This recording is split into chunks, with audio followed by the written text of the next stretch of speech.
Hey guys, what's up? It's Ripe again. In today's video, an entitled homeowner association Karen terrorizes me for living in her upper-class neighborhood. She calls the police on my family for not speaking English at a playground. I got epic revenge. Here is what happened. Let's dive right into the stories.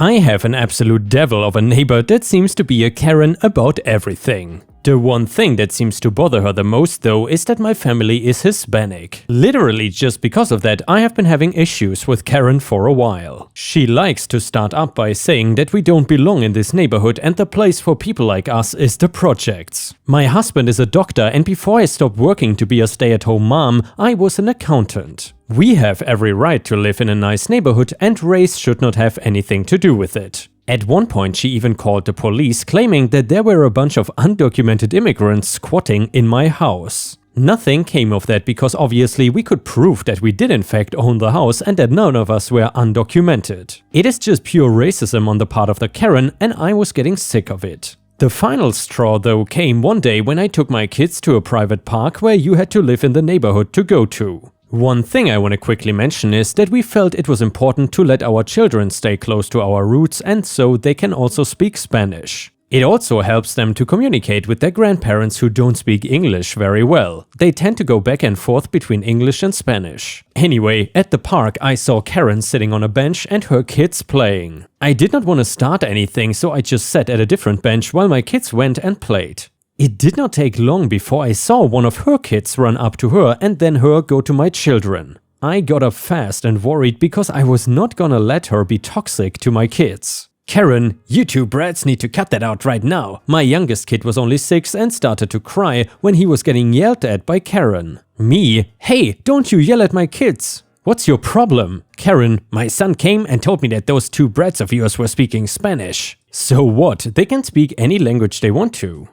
Karen, my son doesn't understand them and this is not Mexico. They are living in America now, so they have to speak English. Just a note, we are not Mexican, but I guess to idiot Karens every Hispanic must be from Mexico. I tell my kids to go play on the swings, which is close enough for me to keep an eye on them, but far enough that they don't have to hear Karen yelling. Me, you stay the hell away from my kids. If they want to speak Spanish, they can, and you cannot do anything about it. Karen, I'm calling the police on your little gremlins. This is meant to be a nice American park and you're trying to poison my children with your devil language. I have no idea when Spanish became demonic, but I was just gonna walk away and let her call the police. I went to stay close and play with my kids until the cops arrived and I saw Karen yelling and waving her hands all around the place. Then they all came walking over to us. The officer basically said that Karen was talking about my children using inappropriate and offensive language in front of her child at the private playground. She was asking for us to be removed because of all of this. I told them that all my kids were doing was speaking Spanish to each other,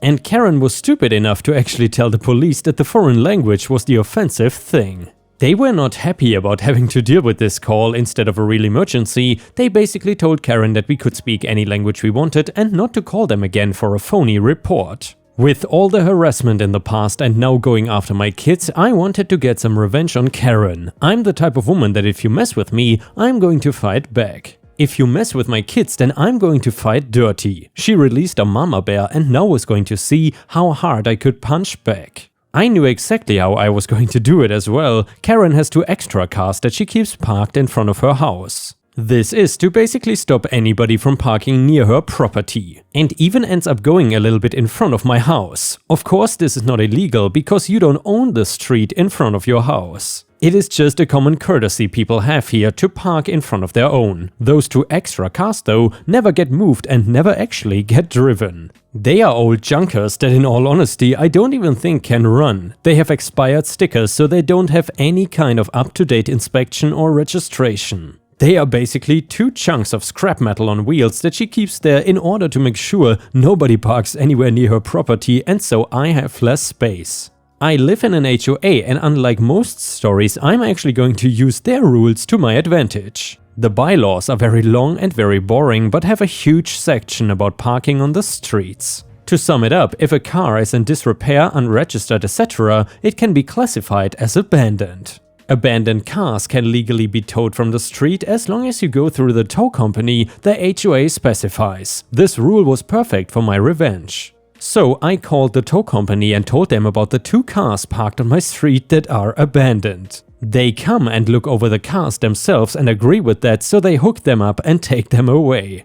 Now the spaces are open and I can move my car a little bit back to a much better spot. When Karen sees her cars missing, she goes ballistic and starts yelling at me in the middle of the street. I don't want to get into what she said, but she was calling me slurs and threatening me. I think some neighbor called the police because once again they had to come to break up a fight between us. They told her to get back into the house and that the cars were now an issue for the HOA. She never did get those cars back, and I'm guessing they are a couple of metal cubes by this point. I don't feel bad about what I did, and I hope she knows how that she cannot just push me around anymore. I have every right to exist as she does, and I'm gonna make sure that she knows it. I think a part of her knows that if this keeps going, she's going to be the one that gets arrested because of all the warnings police have given her. If anybody is curious, my kids still speak Spanish and we encourage it completely. The HOA even told us that if we run into problems with Karen again, to let them know so they can try and deal with it themselves. The rest of the neighborhood seems to be very inclusive, and Karen is in the minority, thinking that we don't belong here.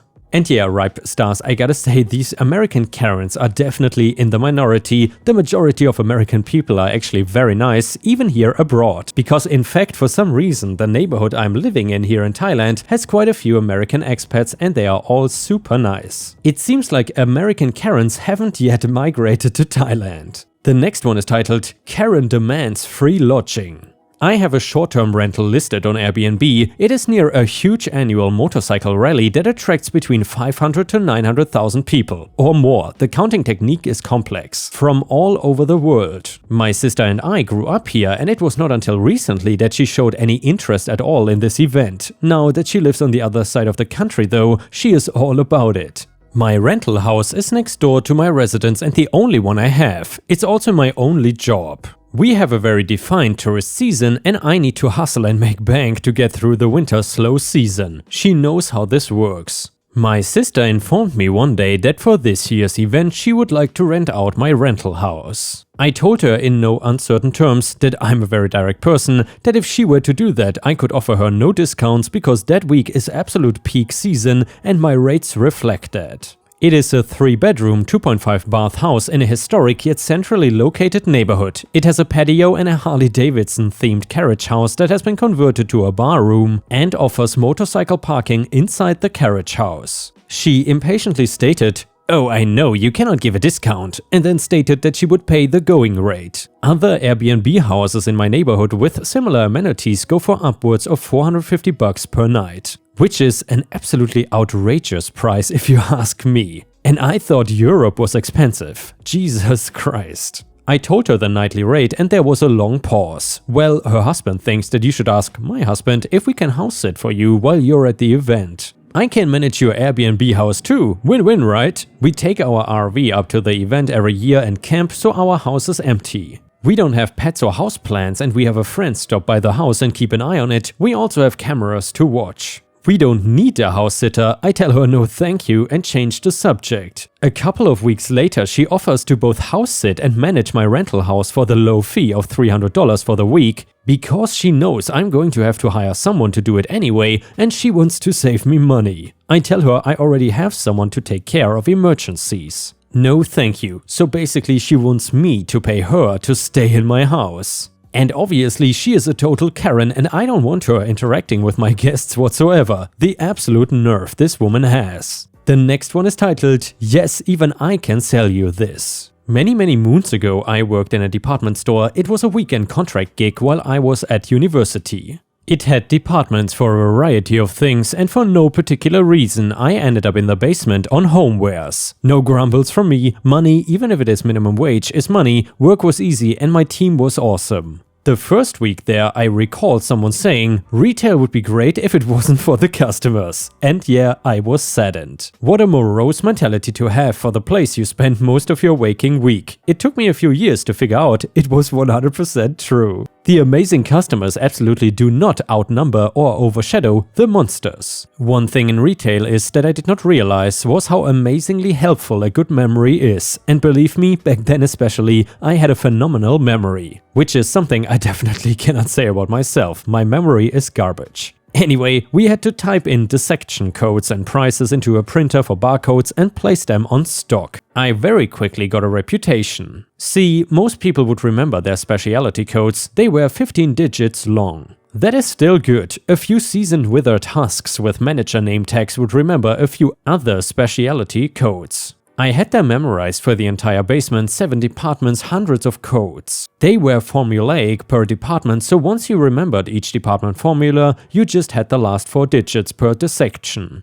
After a while of being noted for this, I got moved from the cookshop, global knives, Alessi teapots, etc. into home care, electricals, vacuums, pressure washers and irons. You think a good memory is helpful for printing labels?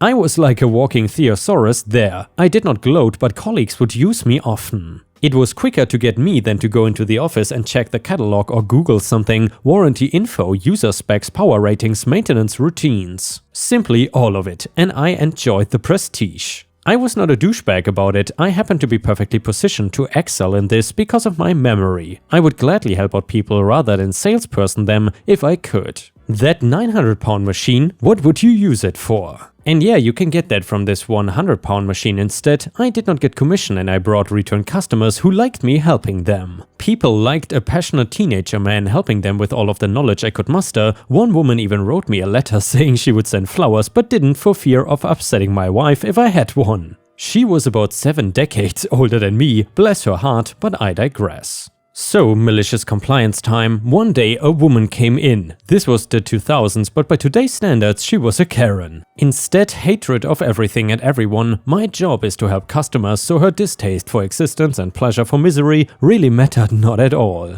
She is picking up various generator irons on the shelf, inspecting them and looking out of her depth. These things can be used in home, and some of the models we stocked you could use professionally. They started at expensive and went up to crazy money. It was pretty normal I would have to go through all of the specs for customers. If you're going to part with £250 for an iron, you want to know what you're getting for your money. I get it. So then I walk over to her to help. Anything I can help you with today, madam? She looks at me like I'm a fart that has just gotten into an elevator with her and says, I want to buy an iron. The way to state the obvious, but the customer is always right, so I smile and go on. What type of iron are you looking for? Are you using it at home or professionally? It's for my personal use. I'm the woman of the household. Now, the way she stressed woman was not a gripe at her lot in life, it was more like when someone reminds you this is their turf, their speciality, their baby. And yeah, hey, no problem by me, I'll see if I can help with that. No problem at all, this model here is normally used commercially and you cannot access the water tank. Since it generates such a lot of pressure, you have to buy these cold-stop cartridges to prevent limescale buildup. Otherwise, the machine can break and won't be covered by your warranty. The benefit is the dry steam boost function for doing dresses, curtains, etc. without soaking them. By comparison, this one has a cartridge water chamber which is easier to manage. However, Karen asked, yeah, can you get me a woman? Perplexed, I wonder what I said wrong. I did not need to wait long to find out. She saw the look on my face and went on, it's just a woman really gets these things. You clearly wouldn't know. I am chanting in my head, customer is always right, and managing my breathing to stay composed. No problem, madam. Allow me to get my colleague Doreen to help you then. Now, the department was built around a big pillar, irons on the east face, vacuums on the south and west face, till and accessories on the north face. So I walked around the corner to the till and got Doreen to go help this delightful woman who decided I didn't know what I was talking about. I headed around to the west face to cover vacuums. Not 2 minutes later, I hear Doreen heading towards me saying, honestly, you need my colleague. He's the absolute expert on irons and they know so much more about them than me. They will be able to find you the perfect iron. That woman's face as she realized it was me she was being brought to as the expert on irons was priceless. She fumbled a quick question on a Morphy Richards unit to justify coming back to me and then quickly hit the escalator to get the hell away from the awkward she had generated. And yeah, ripe stars, I would say people need to get away from these stupid stereotypes. Things like men cannot cook or men don't know anything about household stuff or even that women don't know anything about mechanics or whatever. It's the 21st century, everybody can do whatever they want and there are both women and men that are experts at everything. And the next one is a story from r/am I the a-hole and it is titled Am I the a-hole for getting my neighbors fined by our HOA after they called my one problem a me problem? They are my direct next door neighbors. Many elderly/older couples live here, but there has been a rise in younger families with children, my family being one to purchase about a year ago, myself and my husband and our 2 young children. Our neighborhood has an HOA, and generally they leave you alone if you don't cause any problems. Keep your lawn clean, avoid parking on the street for extended periods of time, don't paint your house a disapproved color, have any work on your house approved beforehand, and you're golden. I've heard some horror stories about HOAs, but ours is relatively lenient. We have a good relationship with our neighbors up until now. Our neighbor's house was robbed when they were on vacation about a month ago. So they have installed security cameras, a security system, security lights, etc. The problem is that one of their security lights shines into my son's bedroom at night. It is on constantly, but turns extra bright if it senses movement. The thing is, this light is the most sensitive light ever made. I swear just a little bug or some wind will set it off. It is bright as hell and wakes up my son, he is 4.5 years old, even with his shutters shut because it is so bright. So after a week of this, I went to my neighbors and spoke to them. The husband said to me word for word, "I'm sorry, but that sounds like a you problem." I kept my composure and asked him if he had properly filed with the HOA before installing these new additions. He said it was not an addition, just some lights, so he did not need their approval. I asked him to please adjust the light so that it pointed away from my son's window, and he said no and asked me to leave. Mad as hell, I talked to my husband about it when we got home. He couldn't believe our, up until now very nice neighbors, would be that inconsiderate. So we contacted the HOA. The very next day I recognized the head of the HOA's car outside their house. I eavesdropped from our balcony and she is ripping them a new one. Apparently they had new windows and front doors installed and did not have it approved through the HOA beforehand. They also built an addition into their backyard and that was not approved either. So they will be receiving several heavy fines from the HOA in addition to being required to adjust their security lights as to prevent them from disturbing neighbors. His wife came over yesterday and laid into me about the fines we imposed on them and said we could have handled this without getting the HOA involved. I told her I tried to handle the security light issue with her husband, but he told me it was a me problem. She insisted she knew nothing about that. I could hear them very loudly fighting shortly after. Apparently I ruined an important anniversary between them. I'm sorry, but that sounds like a you problem, right? Our other neighbors heard about it and today it is 50-50 me versus neighbor being the a-hole. So, am I the a-hole? And ripe stars, I would say OP is definitely not the a-hole here because that sounds like a situation where having an HOA could definitely be useful. However, I would like to hear your opinion about this. Do you think that OP is the a-hole or not? Let us know in the comments. A user in the comments said, not the a-hole, you tried talking to him and being reasonable and turned your problem into a bigger problem for him when he basically told you off. Sucks to be him. Another user said, you had no way of knowing all the other stuff they did without the HOA approval. Their actions were negatively affecting your child and they decided to be a-holes about it when you tried to bring it up. You did not ruin their anniversary, their marriage did.